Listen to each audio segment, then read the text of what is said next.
Welcome to Redesigning the Undergraduate Experience, Principles and Frameworks, Climate and Culture. In the previous session, I identified and described the organizational structures and systems that can influence individual and organizational performance and ultimately the achievement of an institution's mission and goals. In this session, we will explore another key area impacting the performance and success of individuals, departments, and the entire institution, the climate and culture of the organization. Climate is often described as the mood or atmosphere of an organization.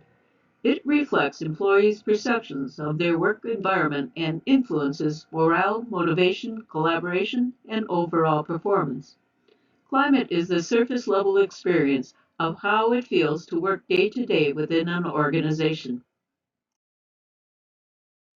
Culture has been defined as any group of people who get together over a period of time with shared goals and values. A culture can be an institution or a unit within the institution, such as a department, office, or program. The culture of an organization shapes the way things get done and will ultimately impact the effectiveness of the institution or program. Thus, climate is the surface level experience, or how it feels to work day to day within an organization.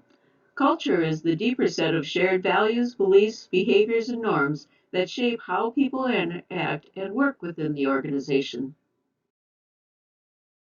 According to Chickering and Reiser, colleges and universities do not need large endowments, recruit highly credentialed, well published faculty from the best graduate schools, raise selection criteria, or launch a massive public relations campaign to create a top quality institution. What is needed, according to Chickering and Reiser, is rigorous planning and creative action.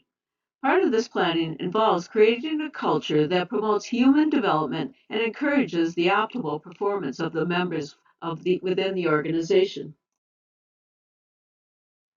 Organizational cultures that promote human development has been called learning organizations. Chickering and Reiser's research identified key principles and characteristics of learning organizations. One, a learning organization has a strong sense of values and purposes that serves as the foundation for institutional coherence and integrity. The values, mission, and vision serves as guideposts for policies and practices and provide the direction for innovation and improvement. The values, mission, and vision of the organization is apparent to all members of the organization and can be articulated to others. Two, learning organizations emphasize an ethic of quality. People within the organization hold high expectations for themselves and others and provide high quality education, research, and service. They expect the best and help others achieve it. Risk taking to improve performance is rewarded, and failure and shortfalls are lessons to be learned.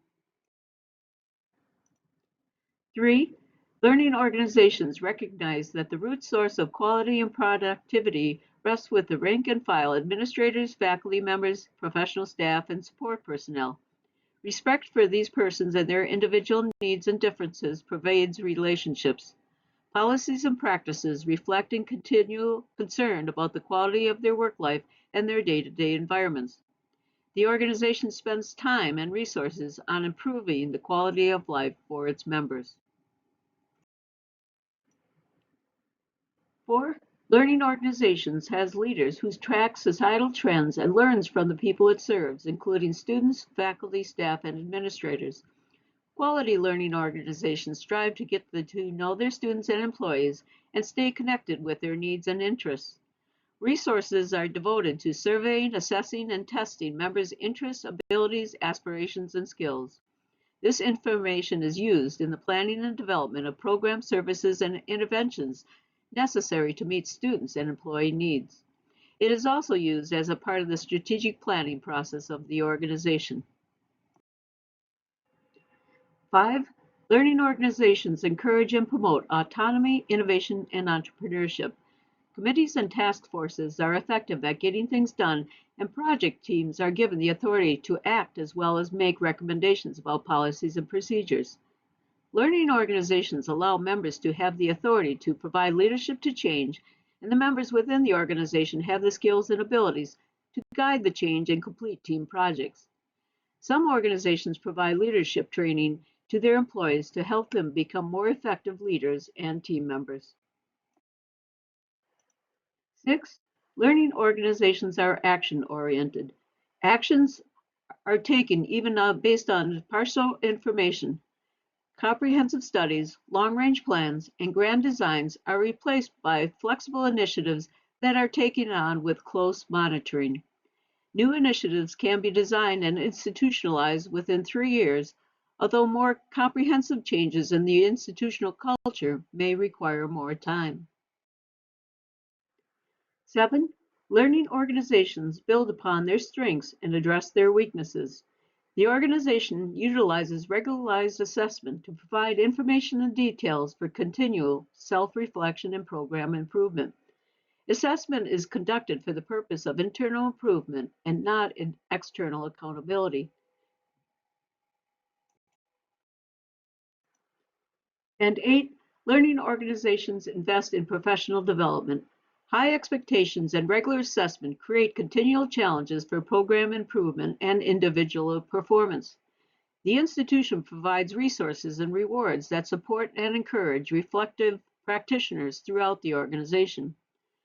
Learning organizations use professional development as a means for achieving goals and as a process for improving the effectiveness of the organization. Other characteristics of learning organizations have emerged since the release of Chickering and Rice's research. For example, systems theory and interdisciplinary approaches are used to solve complex problems, where the organization views itself as a system of interconnected parts, and members of the organization take a holistic view of understanding the impact of individual actions on the whole. Collaboration across different disciplines and functions is encouraged. In today's world, inclusivity and diversity are critical principles for organizations to better understand and address the needs of diverse student body and workforce. Learning organizations value diversity by embracing different perspectives and ensuring all members feel valued and included. Inclusive environments contribute to higher job satisfaction and lower turnover rates for employees, and higher student retention and satisfaction rates for students. And 3, learning organizations work to build an agile mindset and resilience by equipping its members to respond effectively to internal and external changes and challenges. Thus, the culture of an organization can influence individual and organizational performance. Learning organizations create a culture that promotes human development and organizational performance. Practitioners in the organizational development field recognize norms as the building blocks of culture. Norms are the accepted, expected, and supported ways of behaving. To identify the norms within an organization, it is useful to ask questions about the following areas. 1, orientation. Who is orienting new members of the group? How are they oriented? And to what kinds of norms do the new members get introduced? 2, modeling behavior. What kinds of behaviors are people modeling? Are the leaders modeling the behavior that is expected of a high-performing employee? 3, interactions and relationships.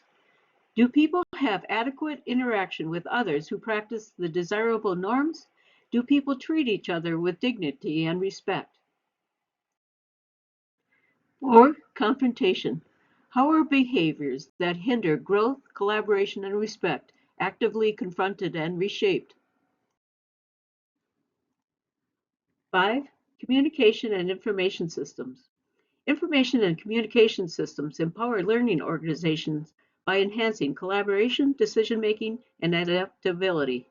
Identifying what is communicated, how it is communicated, and whether there is adequate information flow about important things is key to building and maintaining a learning organization.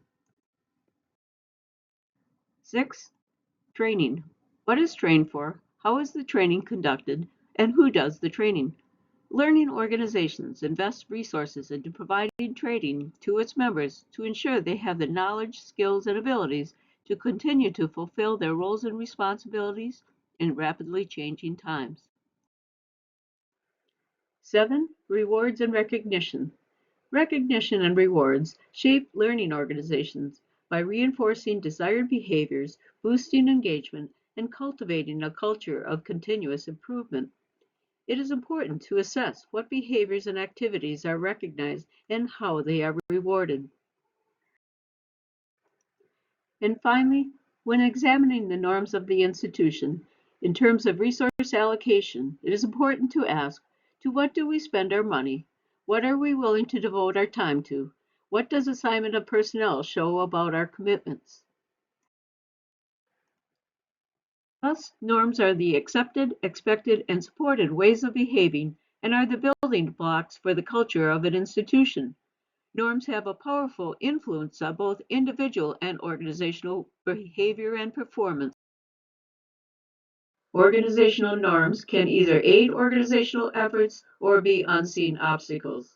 The term organizational unconscious is a term that has been used to describe the underlying unconscious patterns that are influencing the organization. Creating an institution that possesses the characteristics of a learning organization requires its members to examine not only what is done, but how things get done or the way we do things here. This examination can highlight the norms of the institution.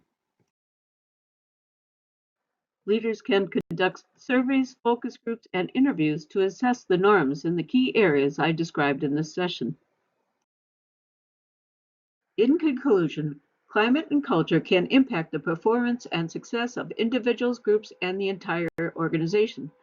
Climate and culture shapes the way things get done and ultimately impacts the effectiveness of the institution. As faculty, staff, and leaders of academic and campus programs and services work to redesign the undergraduate experience for students, they must also consider reshaping or redesigning the work experience for faculty, staff, and administrators. This begins by ensuring the institution or department has a clear mission and strong sense of values, purposes, and goals. Ensuring the organizational structures and systems are aligned with the mission and goals of the institution and promote quality, integrity, consistency, collaboration, and decision-making. And establish norms of behavior that create a climate and culture that promotes and supports individual and organizational performance. In the next session, we will explore another aspect of promoting individual and organizational performance, the behaviors and relationships of individuals and groups.